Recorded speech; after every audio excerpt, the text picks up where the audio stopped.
Welcome to the Archangel Michael on-air show. I'm your host, Michael. Today we'll be discussing very interesting situation.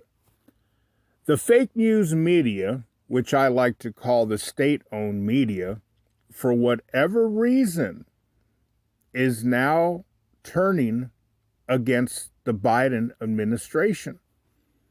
They're actually attacking him now, which in my mind this is a preparation to get rid of him.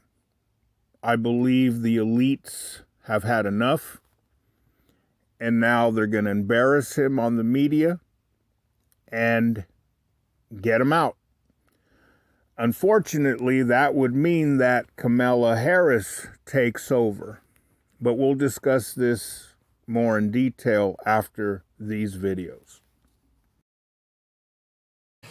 Let's talk about the mess right now that I think the Democrats are facing, and it's so early. We have a year and a half until the election, but if Democrats want to know what they're going to be facing, let's talk about it right now. Because if I were a Republican running, I would say Democrats can't protect us across the world, Democrats can't protect our street, and Democrats can't protect us at the border. We don't talk about it enough, there is a massive border crisis on the southern border right now.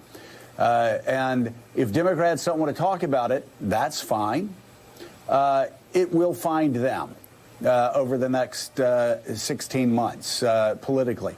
And then there's this chaos in Afghanistan, and we've talked about crime, which, of course, I had people telling me for a year, oh, it's just an exaggeration, law and order, racist, bigoted, whatever. Eric Adams runs on protecting streets and police reform. He wins the Bronx, he wins Queens, he wins, Staten Island, and he wins Brooklyn. He wins everything except for the sort of wealthier parts of Manhattan.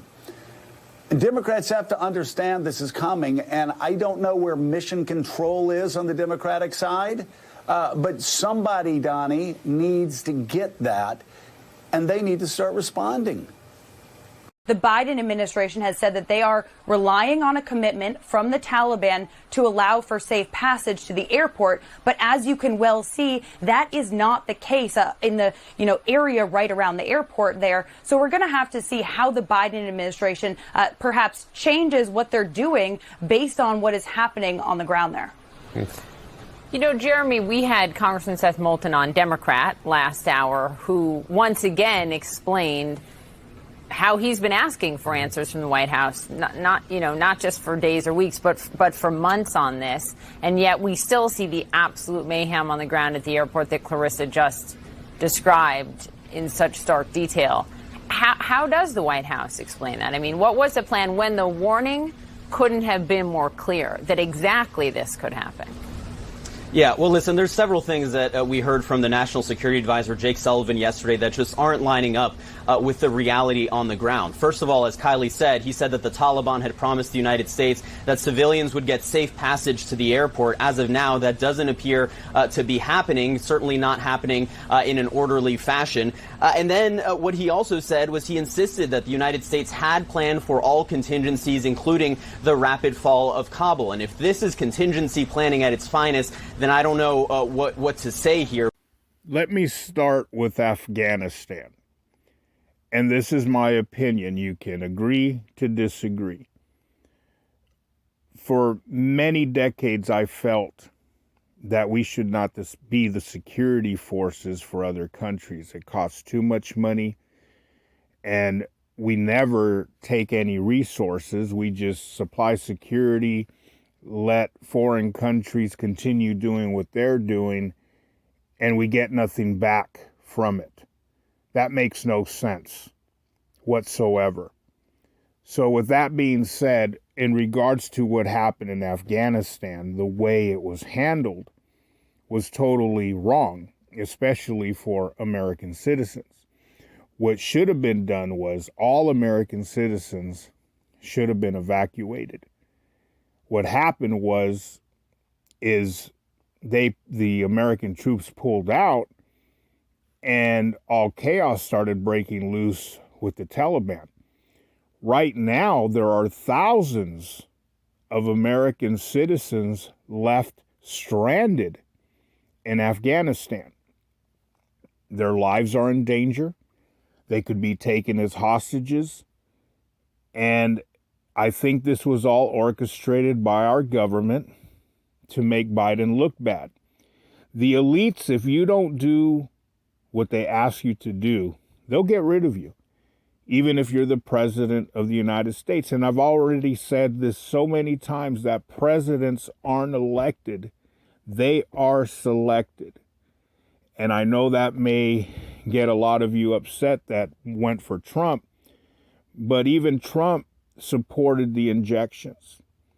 Trump never denounced what they really were. So I'm not a fan of Trump either for those things. And Trump apparently seems to want to take care of the country. How come in 4 years he never put on blast all the corruption, all the stuff that the government was doing? He never once put anybody on blast. Never.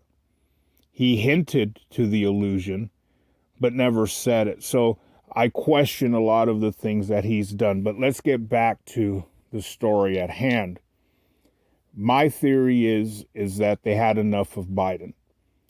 Biden has become an embarrassment to the establishment, and now they just want to get rid of him, as yesterday's newspaper. The news is now even attacking on all the violence, all the homelessness. Now they're bringing up everything and saying that Biden's not doing a great job, as you've seen in the previous videos. With that being said, if they get rid of Biden, they can impeach him or ask him to step down voluntarily. That means that Kamala Harris will take over since she's the vice president. Is she the worst of two evils? Is she going to be even worse than Biden was? My feeling is yes. Kamala will do everything they tell her to, as a good puppet does. And we might even have worse problems, which I believe is going to happen because we are in the end times, and these are the things that Jesus has warned us about. So it'll be interesting in the coming weeks how they're going to tear into Biden and what's going to happen. There's already been floating around that he's incompetent, that he suffers from dementia. They've already programmed that in your minds 6 months ago, a year ago. So they may go under those circumstances medically to get him out. With that being said, I invite all of you to give Jesus a chance and get to know him. Pick up a New Testament, read what he's got to say and what he has to offer. You have nothing to lose. You already read newspapers, magazines, and so forth. So give some time to Jesus, and if you like what you hear, continue to read. If you don't, then move on. Thank you for visiting the Archangel Michael on Air show. I'm your host, Michael, and have a beautiful, blessed day in the name of Jesus Christ. I just want the corn pop. Join me, your host, Archangel Michael, 5 days a week on the Archangel Michael on Air show, where you'll always get the truth 5 days a week. Don't forget to like, share, and subscribe. Have a wonderful and beautiful week.